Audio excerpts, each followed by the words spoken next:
Hey there, this is Tanya with Free Range Cottage, and thanks so much for visiting my channel today. And to all my new subscribers, I really appreciate you and all the really great comments you've been leaving. It's a lot of fun to interact in this community.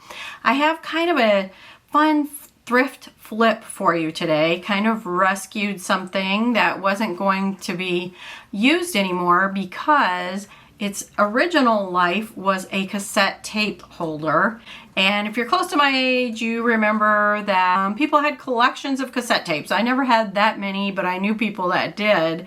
And evidently hanging them up on the wall was a thing. I never did that either, but I'm always seeing these pretty regularly. I see these crates that have the inserts glued into them or what have you for the storage of the cassette tapes, and you would hang it on the wall. So they're nice wood crates. They're well made. So I grabbed one the last time I saw one, and I thought surely there's something I can do with this. It's a wooden crate, and I paid like $4.50 at Goodwill. So it sat around for about a month, and you're gonna hear my little dog's nails on the ground here. She's decided it's time to run around while I'm doing a video. But it sat around for a month. I kept it in my cabinet of, things that are going to be turned into something. And the day after Christmas, we went to the Wonders of Wildlife Museum, and it's a big aquarium type of place, the Bass Pro Shop in Springfield, Missouri, and it just opened, I think, within the last year. I highly recommend it. It was a lot of fun. But I'm a girl that grew up on the coast, and I love all things beach, and yes, I have a collection of seashells, and I can't really give it up. I have pared them down, but even though I live in the mountains now, the seashore is my favorite place to be, and that's sort of my comfort zone.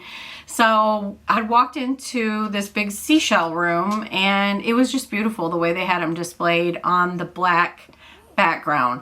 So somehow or another my wheels started turning and the two intersected, the cassette tape holder and that seashell collection, and I came up with a trash to treasure for this cassette tape holder crate. So I hope you like it. It's a simple project, and I would think that you would easily be able to find one of these. So at the end, it is really pretty. I'll show you how I displayed seashells on it, but then I'm going to show you what I'm actually going to use it for. I ended up liking something better, so I hope you hang around to the end. So if you like this kind of content, don't forget to like, subscribe, and share. And my question of the day is, did you ever own cassette tapes, like music or lectures or different things?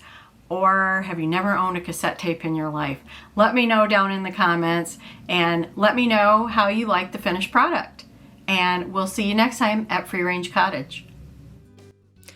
So the first thing I had to do was to get the plastic insert out of the crate. It was really glued in there. A lot of it came out really easy, but some of it, as you can see, I had to really work on, and I actually didn't get every last piece out. Now here I'm going to put the hanging D-rings on the back so I can hang it on the wall. Get these at the hardware store. They're really simple.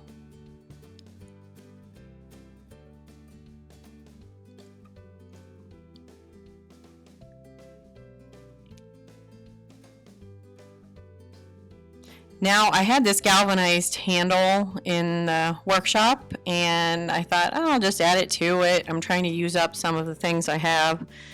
The screws that came with it, though, are too long. They'll go through the crate. So I rummaged around and found smaller screws that actually look galvanized. They fit really well. And so it just gives it a little bit more decoration. You can see the corners on this crate are put together beautifully, and it's all solid wood. So then I had some Deco Art chalky finish paint that I had picked up at Hobby Lobby for another project, and so it was just a little bit, and it was perfect for this project. And I decided to do black because I couldn't get all of those pieces out, and black, as we know, covers a multitude of imperfections, and that's why we like to wear it, right? You could tape the front part, but I just got a good sash brush and just cleaned it up if I needed to with a wet wipe. Just that angled brush really helps to do the detail work up close to the edge there. And it's just faster to me than taping. I will skip taping anytime I can. So there it's finished. You really can't even see those little plastic pieces that I couldn't get out anymore. And I'm showing you the edge detail, and the wood is really pretty. So here I just hung it up in our bonus room loft that we redid. And you can see that on the blog, the before and after. And I'm still kind of working on it right now to make it like a family room / office. But I hung that up and I added in the seashells. And it was really pretty. I think it worked out to give it the look of my inspiration of those seashells at the aquarium. And I really liked it. But right now I am all about plants, indoor plants. So I switched it up with my little collection of air plants that I've been taking care of, and they actually have been growing. I give them just indirect light and I spritz them with a little water, and they've been growing, and I just think they really pop on this black. So it came out actually better than I expected, and I would love to hear what you think about it, or if you would look for a crate like this. Thanks for watching. See you next time.